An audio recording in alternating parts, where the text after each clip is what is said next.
Le 10h midi Sud Radio Média, Valérie Expert, Gilles Gansman. Bonjour à toutes et à tous, bonjour Gilles. Qu'est-ce que vous êtes bavard. Bonjour. Parce que vous parlez beaucoup avec notre invité. Bah oui, mais c'est intéressant. La fin de l'année approchant, c'est l'heure des bilans. Philippe Bailly, bonjour. Bonjour. Vous êtes directeur et fondateur de NPA Conseil. Et avec vous, on va revenir sur cette année écoulée pour les chaînes de télévision, les audiences, les tops, les flops. Qu'est-ce qui marche, qu'est-ce qui marche pas. Les tops, les flops et puis les tendances. Aujourd'hui, je lisais ce matin, c'est de ça dont nous parlions, Gilles, c'était Médiamétrie qui va changer, Médiamétrie qui mesure l'audience et qui va changer son mode de mesure. On va en reparler avec vous dans un instant. Vous la regardez, la télé, Philippe Bailly ? Oui, je la regarde. Ouais. Sur tous les écrans, mais je la regarde. Oui, parce que c'est ce qu'on disait, regarder la télé, ça n'a plus tout à fait le même sens qu'à une époque. Et donc tout va être pris en compte par Médiamétrie, c'est plutôt une bonne nouvelle. On passe au zapping avec vous, Gilles. Sud Radio Média, l'instant zapping. La défense du patriarche Depardieu, acte 2. Après la tribune dans le JDD, c'est Julie Depardieu qui est montée au créneau hier. Elle était l'invitée de Pascal Praud et évidemment, on a eu le droit à... c'est Gérard.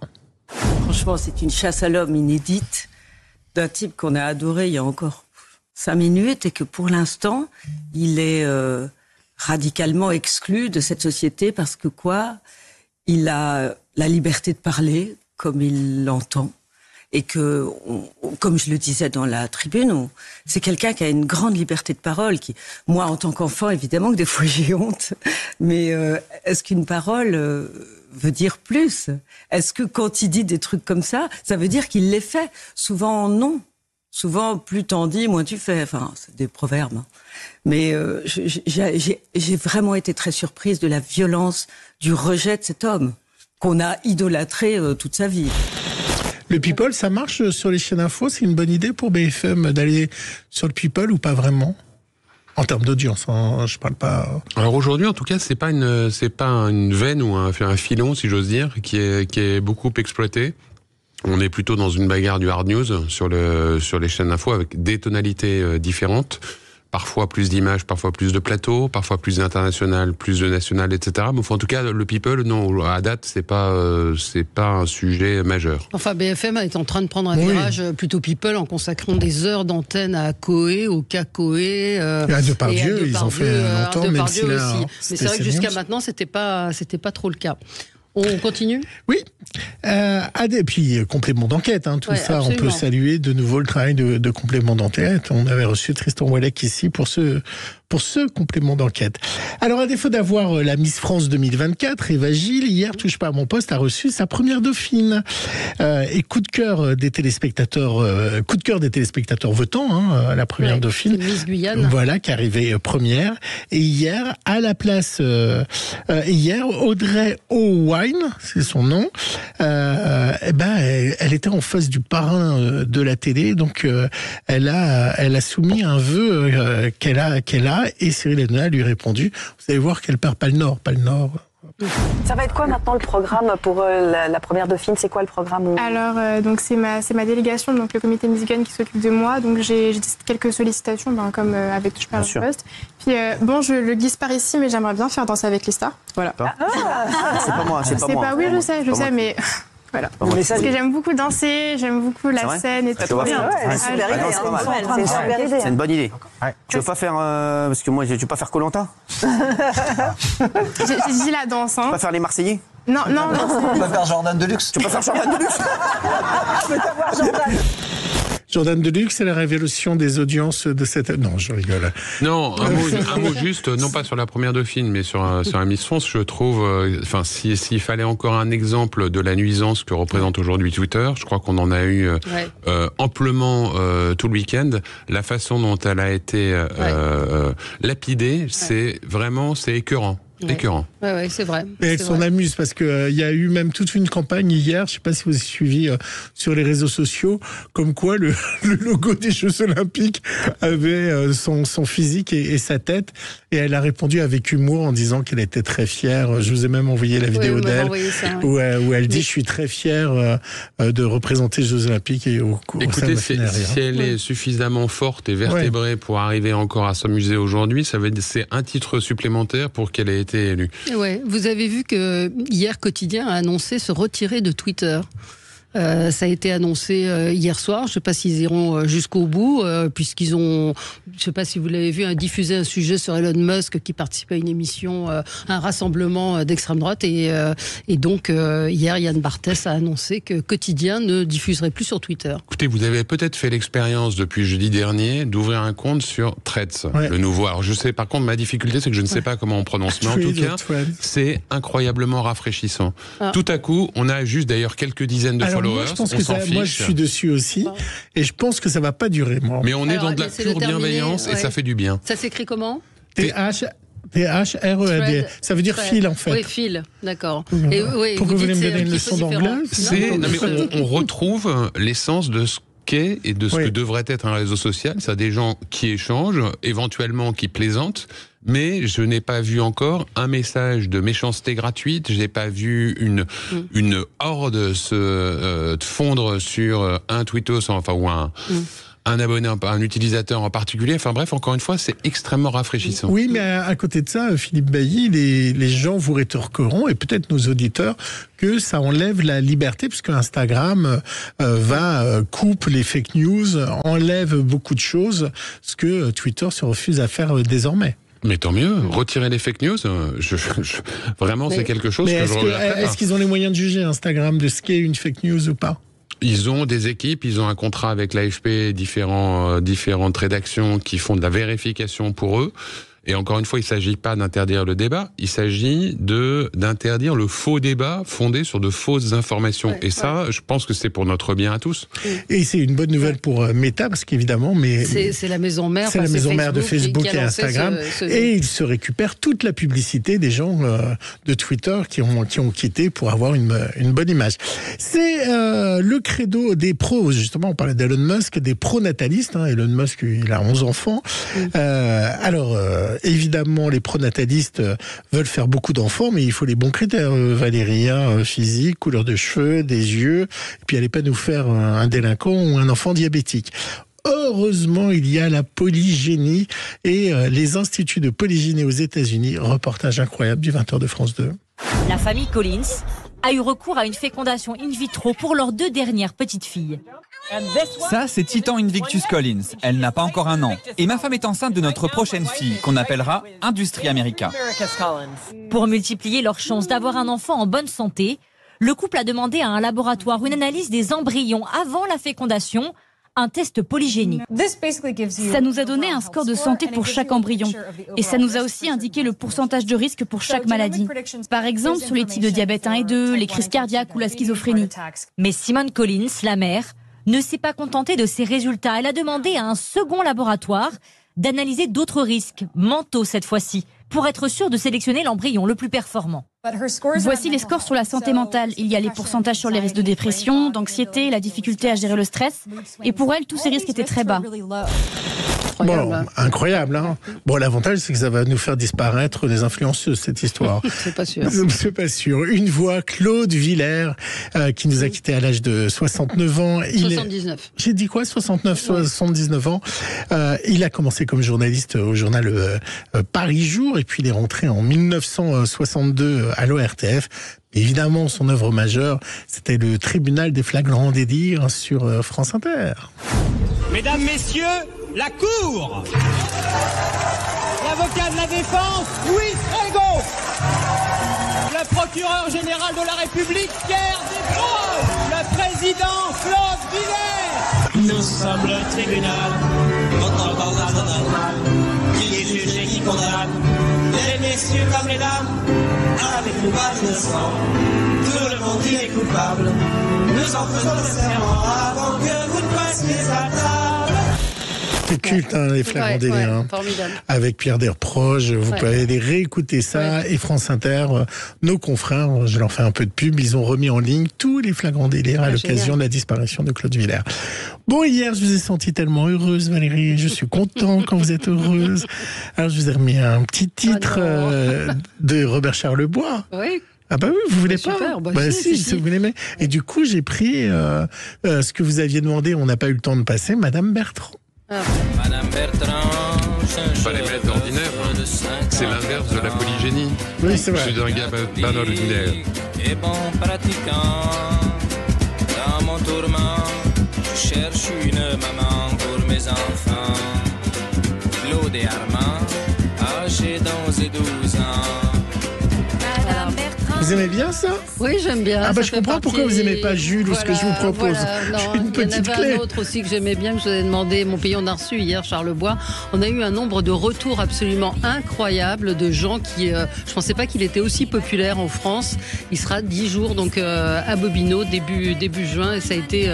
et c'est un homme formidable un de nos gros coups de cœur de cette année. Mais on aime bien Philippe Bailly aussi. Oui, on aime bien. Mais il chante pas. Donc, allez, on se retrouve dans un instant avec faire chanter les chaînes avec les audiences. Philippe Bailly pour parler des audiences de cette année, des tendances. TF1 en l'occurrence qui voit France 2 se rapprocher. On y revient dans un instant avec vous. Et puis M6 qui chute. Sud Radio Média. L'invité du jour. L'invité du jour, c'est Philippe Bailly, directeur et fondateur de NPA Conseil. Rien à voir avec le parti NPA, on le précise. Non, pas du tout. Nous, on est militants de la révolution numérique. Voilà. Vous êtes un spécialiste des audiences et en particulier des tendances de la télévision. Et c'est avec vous, on voulait faire le bilan 2023. Vous avez rendu public donc les performances des différentes antennes du PAF jusqu'au 10 décembre 2023. Qu'est-ce qui se passe? Alors, quelle est la tendance? Qu'est-ce que vous retenez de cette année? Alors d'abord, sur l'ensemble de l'audience de la télé, qui est quelque chose qui est toujours regardé avec attention, une petite érosion qui continue, 7 ou 8 minutes de moins sur l'année, donc enfin 4% de moins, c'est pas, ça ne plonge pas, et surtout c'est avant qu'entre en vigueur la nouvelle mesure d'audience qui enfin prendra en compte au domicile ce que on peut regarder sur notre ordinateur, notre tablette ou notre smartphone. Donc en tout cas en volume d'audience, la télévision se défend bien. À l'intérieur si on regarde dans le rapport des forces entre les groupes, bonne année pour TF1, clairement. Le groupe TF1 dans son ensemble, pour l'ensemble de son œuvre, comme on pourrait dire.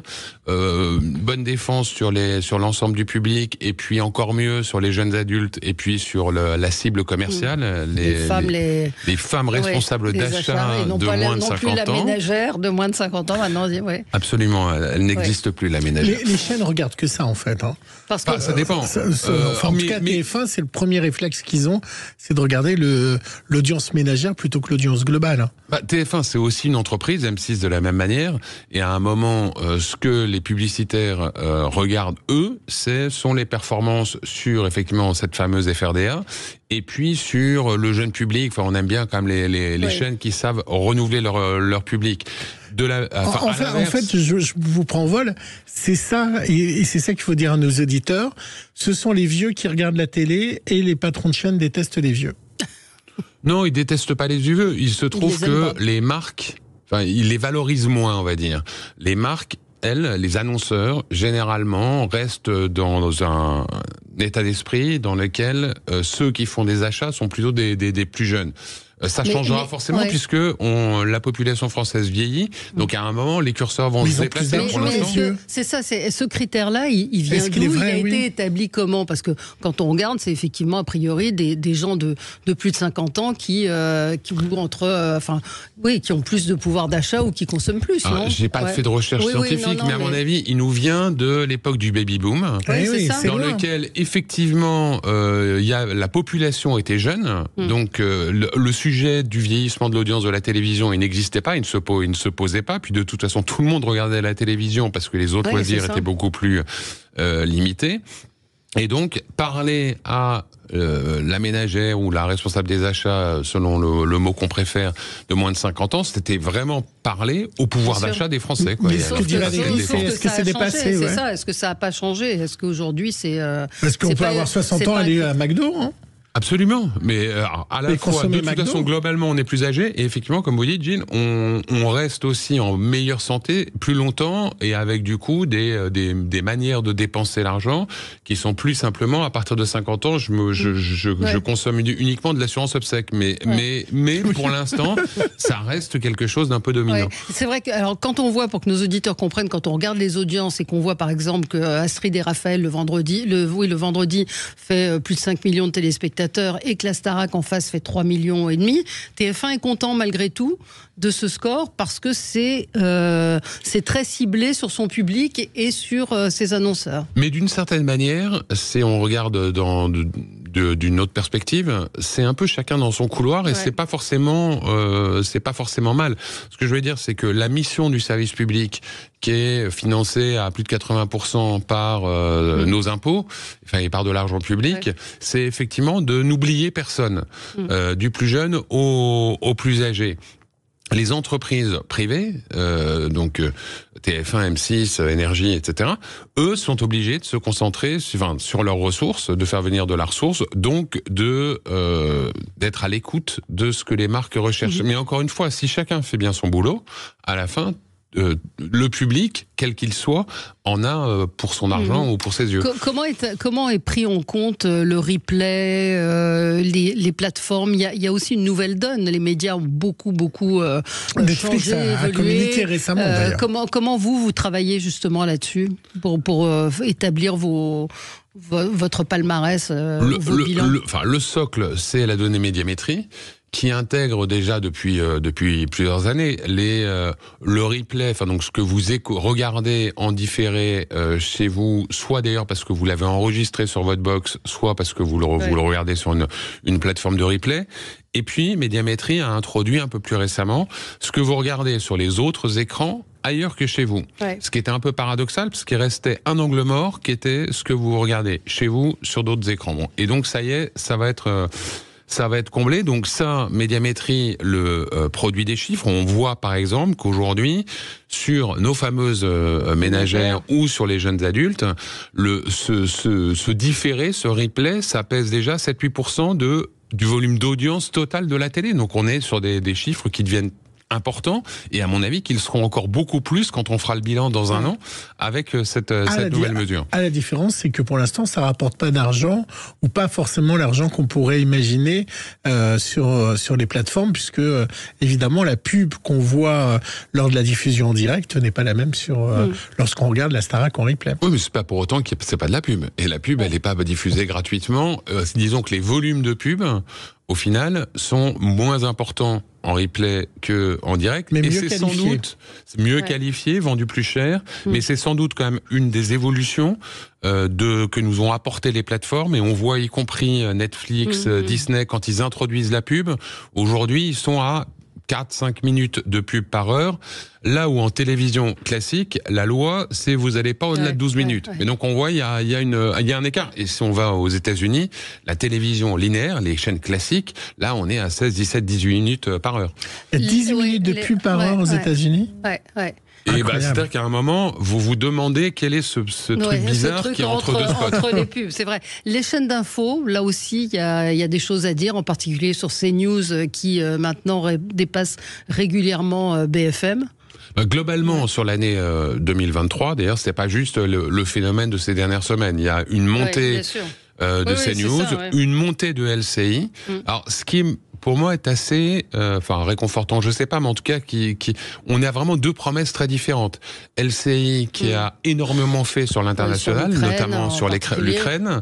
CNews sur du débat, qu'on apprécie ou qu'on n'apprécie pas, mais en tout cas principalement sur du débat, c'est les deux qui gagnent. France Info qui est toujours à la quand traîne. Même un peu à la traîne et qui a un peu de mal dans le traitement, disons, de l'actualité chaude, qui perd quelques plumes. Et puis effectivement BFM qui a été un peu pris en tenaille en 2023. Ouais. Le vrai perdant de l'année, c'est M6, qui a eu beaucoup de formats, qui tente beaucoup de choses, mais qui n'a pas eu forcément toutes les réussites, à part ce qu'on connaît comme Incroyable Talent et L'amour est dans le pré. Ils ont quelques formats puissants et qui tiennent, je dirais, la route au fil du temps. Enfin, donc qui restent des piliers. Une des difficultés d'M6, mais je pense que, Nicolas Taverneau lui-même le dit depuis un moment, c'est le fait de ne pas être suffisamment fort en fiction. Et en tout cas en fiction longue, sur la fiction courte, Caméra Café et autres, ça a été historiquement une de leurs forces. Mais sur du 52 minutes où là c'est plus compliqué. Et puis après, il y a des cycles de vie des formats aussi. Donc à part les quelques inusables, il y en a d'autres. La télévision, vous le savez mieux que moi, ou la radio, pareil. On lance des trucs et c'est comme l'édition, quoi. Sur 100 programmes qu'on lance, si on a 2 vrais succès, c'est. Là, il y a un gros pari. Il y a le Koh-Lanta façon M6. Enfin, c'est plus un jeu d'aventure sur lequel il mise beaucoup. Il y a le juste prix. Il bouge les choses quand même. Oui, c'est une chaîne qui fait. Nous, on le voit dans les invités qu'on reçoit. C'est vrai qu'M6 est une des chaînes qui tente d'innover le plus avec des programmes et des formats originaux en plus.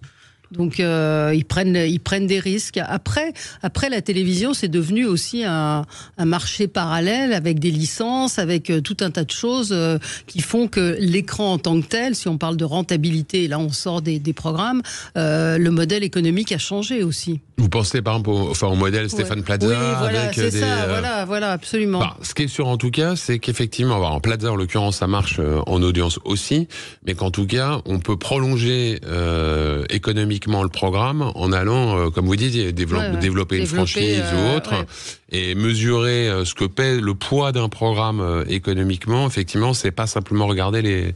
L'abandon de Plus belle la vie, erreur de France 3. De France Télévisions. C'était sur France 3. Ce qui est sûr, c'est que France 3 a payé en 2023 le fait de ne plus avoir ce programme qui était vraiment son moteur sur du public plus jeune et des ménagères. Donc ça a participé des difficultés de France 3 en 2023. On saura, je dirais, le 8 janvier, si c'était une vraie erreur en fonction de ce que TF1 Newen aura su réinventer et du nouveau lancement. Oui, ce qui est sûr, c'est qu'en tout cas, Plus belle la vie, ça a été arrêté sur France 3 à un moment où il n'y avait pas vraiment quand même de solution de remplacement. Il n'y avait pas un programme aussi fort à mettre... Il y avait Carole Kessler quand même. Ils ont fait fort. Et France 3 est une chaîne, vous disiez, où il y a très peu de jeunes. En fait, c'est vraiment une chaîne très âgée en termes de public. France 3, c'est historiquement la chaîne la plus âgée, et effectivement l'arrêt de Plus belle la vie, ça a accentué cette tendance. La télé est très vieille d'une manière générale, non? Les programmes, moi j'avais vu les moyennes d'âge sur C'est à vous, sur les Access, c'est assez sidérant de voir. Même chez Cyril Hanouna. D'abord, effectivement, il y a quelques idées fausses, qu'on traîne tous. C'est penser que Tous ont 17 ans ou 18 ans. C'est une émission pour les 15-34 ans. Non, c'est pas vrai. D'ailleurs, Cyril Hanouna lui-même n'a plus 15-34 ans et son public le suit. Mais plus globalement, c'est quoi la moyenne d'âge pour nos auditeurs de Touche pas à mon poste? Je saurais pas vous le dire comme ça au débeauté, mais en tout cas, ce qu'on voit nous, parce que en moyenne, je ne saurais pas vous le dire, en tranche, en part du public, on voit qu'effectivement ceux sur lesquels ils gagnent, c'est plutôt du 35-49, voire du plus de 50, que sur du 15-34. Mais ce qui est intéressant sur la télévision et son évolution, c'est que vous prenez le même programme, la même diffusé en linéaire et sur les plateformes de replay. Il y a une différence d'âge de 10 ans. Ceux qui vont voir en replay, et encore une fois, quitte à aller voir la même chose, ils ont 10 ans de moins. Donc, de développer des plateformes. Donc TF1+ arrive le 8 janvier, le groupe M6 a annoncé le week-end dernier un gros investissement sur Sisplay. Je crois que France Télévisions communique dans les premiers jours de janvier aussi sur l'évolution de sa plateforme numérique. Ces plateformes, en elles-mêmes, rien que le fait d'être sur des plateformes, ça vous fait gagner 10 ans de rajeunissement du public. Ça veut dire que c'est ça le futur de la télévision, c'est leur plateforme, c'est MyTF1+, France TV. Hein. L'avenir de la télévision, c'est le libre service. C'est de pouvoir choisir en fonction des moments si vous avez envie d'être en linéaire ou si vous voulez être calé sur vos horaires et en replay, mais simplement de pouvoir le faire sur la même plateforme, dans le même environnement, avec la même ergonomie. Et juste un mot d'ailleurs sur TF1+, et moi il y a un truc que je trouve formidable, dont j'attends avec impatience qu'il soit en œuvre pour voir comment ça marche, c'est l'algorithme d'écoute conjointe. Quand on le dit comme ça fait pas envie. Le principe, c'est que quand vous regardez Valérie ou vous Gilles, quand vous arrivez sur une plateforme, parfois vous avez une mosaïque de programmes et on ne sait pas dans quoi rentrer. C'est encore pire si vous êtes à deux. Parce que là, chacun en plus et donc le principe de sur TF1+, c'est vous arrivez sur TF1+, vous dites il y a Valérie, Gilles et Philippe qui regardent en ce moment, et ça vous fait une proposition qui en principe nous plaît à tous les trois. Oh, quelle horreur. Moi je trouve ça formidable. Ah bon ? Ça va nous faire gagner des minutes et des minutes. Ça vous est jamais arrivé d'être devant votre télé, de chercher jusqu'à... Ah si, mais c'est ça qui me plaît, moi, d'avoir le choix. Allez, merci beaucoup Philippe Bailly, c'était passionnant. Et nous, on se retrouve dans un instant pour parler d'un programme assez incroyable, l'affaire Jeanne d'Arc, ce soir sur France 2. Là, il y a de l'innovation, il y a de la création. C'est assez extraordinaire. À tout de suite. Sud Radio.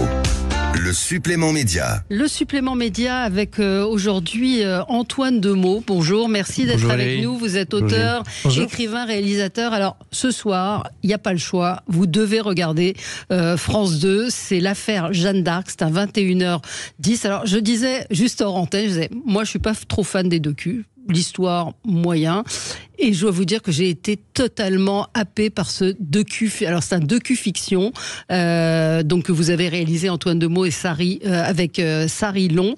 Il y a la voix de Laurent Stocker qui est absolument magique, qui est envoûtante, qui nous emmène dès les premières images. Et en gros c'est le procès de Jeanne d'Arc. C'est un polar en images, en animation. On a l'impression d'être dans un jeu vidéo. Absolument, c'est assez incroyable. Alors racontez-nous un petit peu la genèse du projet. Alors écoutez, cette affaire Jeanne d'Arc, c'est vraiment un des cadeaux que le service public France Télévisions aime réserver à ses téléspectateurs une fois de temps en temps. C'est une grande fête, c'est une sorte de fête télévisuelle autour d'une grande passion française qui est l'histoire. Les Français adorent l'histoire. Et là, on essaie de leur proposer un programme qui les emporte. Alors qui est donc à la fois un documentaire le plus rigoureux possible, totalement fidèle, si vous voulez, aux travaux des historiens les plus récents, aux archives. On puise directement dans l'archive pour faire le film. Et en même temps, on fait appel aux techniques de l'animation, avec mon co-réalisateur Sari Long, qui est un animateur extrêmement doué. L'un des meilleurs. Voilà, il vient du studio Circus, qui est un des fleurons du paysage français en matière d'animation. Et il a proposé une animation absolument éblouissante, qui rivalise, si vous voulez, avec ce qu'on peut trouver de mieux dans des studios américains où il y a évidemment des budgets qui ne sont pas ceux de nos documentaires français. Alors l'autre idée de ce film, qui est vraiment un événement qu'on a pensé comme un événement pour le public français, c'est de raconter l'histoire de Jeanne d'Arc comme une enquête. Pourquoi ?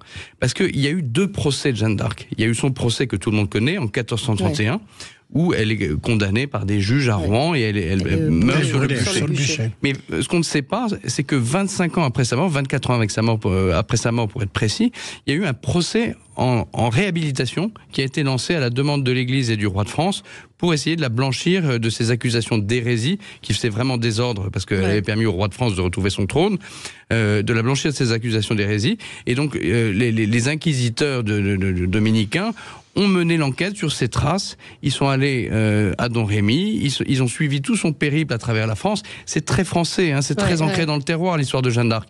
Ça commence à Don Rémy, Vaucouleurs, ensuite on va passer par toute la Bourgogne, on va aller à côté d'Orléans, jusqu'à Chinon, on repart, on libère Orléans, on libère les cités sur la Loire, on va du côté de Paris, Compiègne, il y a tout un périple ensuite quand elle est prisonnière dans le Nord. Ça veut dire qu'à ce moment-là, vous avez reconstitué les villes de l'époque, vous avez été été consulter des archives pour savoir à quoi ressemblait Orléans à l'époque? Alors, le pari de ce genre de film, c'est d'être le plus documentaire possible. Comme on va très très loin dans l'écriture fictionnée, on essaye de l'autre côté d'être ultra documentaire. Il y a beaucoup de documents et beaucoup d'historiens. Il va voir le vrai et le faux dans tout ça. Justement, pour tout ce qui est vérité des décors, les villes, les intérieurs, etc., on a quand même des éléments. Il y a des enluminures, il y a un certain nombre d'éléments, il y a des éléments qui viennent aussi de l'archéologie.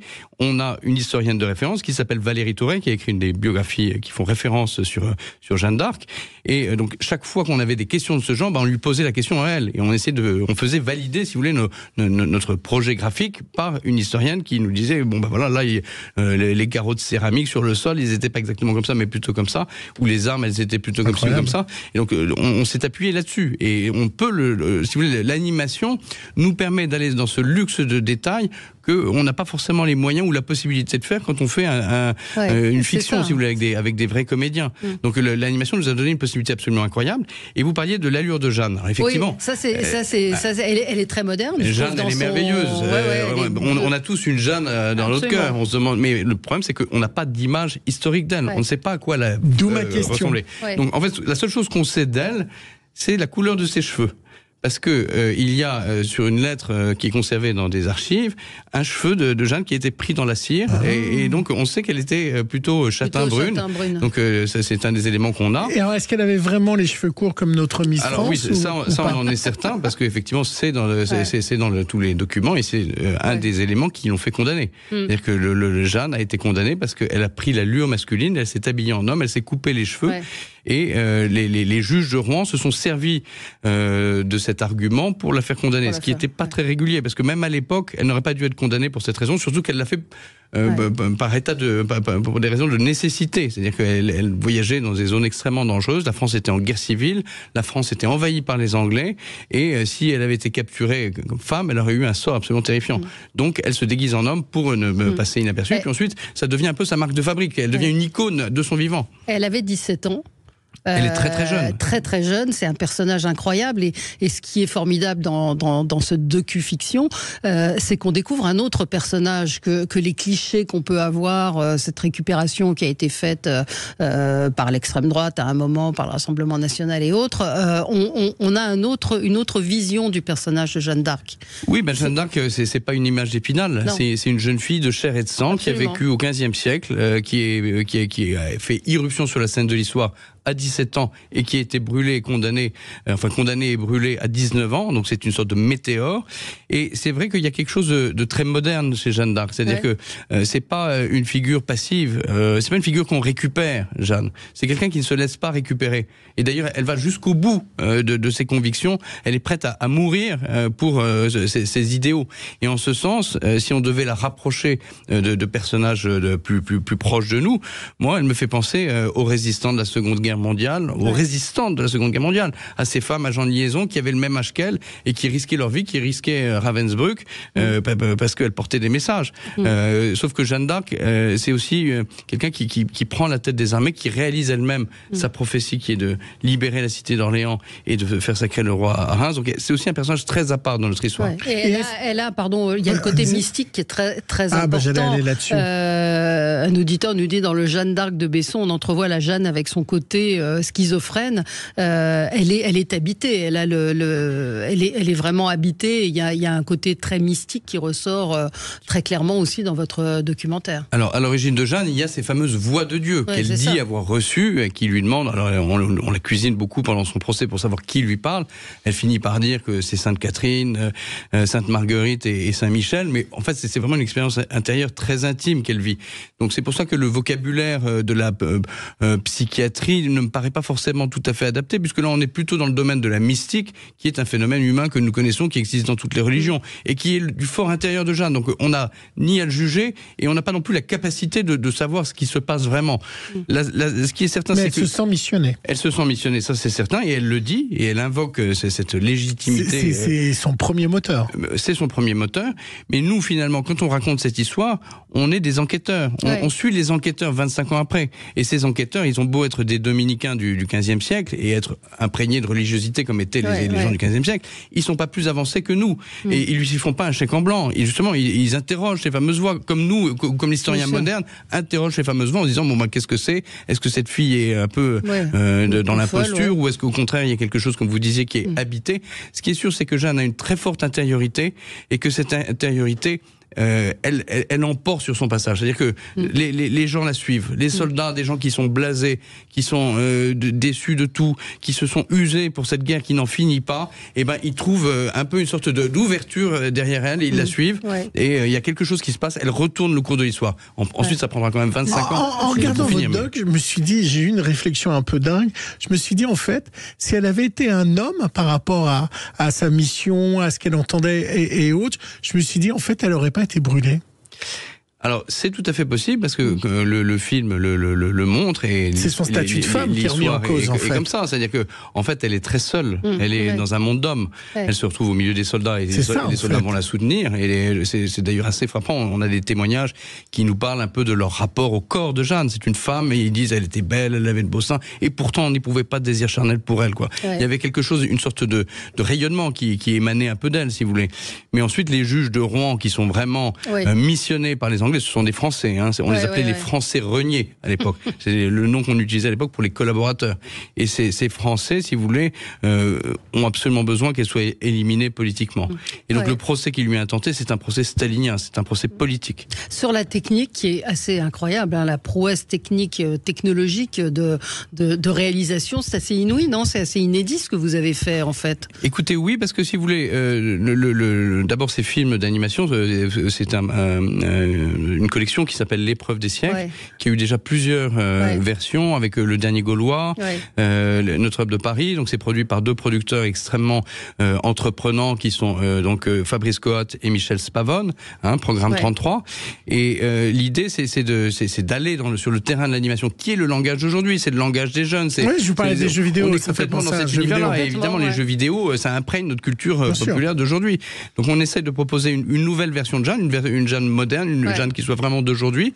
En même temps, effectivement, il faut être très ingénieux quand on propose quelque chose comme ça. C'est très fort, hein, franchement. Ils ont utilisé beaucoup de jeux de lumière. Ils ont été extrêmement géniaux. Le making-of qui est sur Internet permet de voir les détails du travail qu'ils ont fait, mais c'est absolument colossal. Je sais qu'on n'a plus de temps, et puis un petit clin d'œil à Laurent Stocker. Oui, c'est ce que je voulais dire. Vraiment, de la comédie française, qui est un immense comédien, mais la voix, le ton qu'il a pour mener cette enquête, c'est un polar, hein, que vous regardez. C'est une véritable enquête. C'est pas un document classique, rébarbatif. La forme et le fond sont exceptionnels. C'est ce soir sur France 2, 21h10, l'affaire Jeanne d'Arc. Bravo, Antoine Demeaux. Et vous ne direz plus, il n'y a rien à la télé. Voilà. Il y a un truc à la télé. Ouais, et vraiment, c'est l'honneur du service public que de proposer des émissions et des documents comme celui-là. Merci infiniment. Et nous, on se retrouve dans un instant pour commenter l'actualité.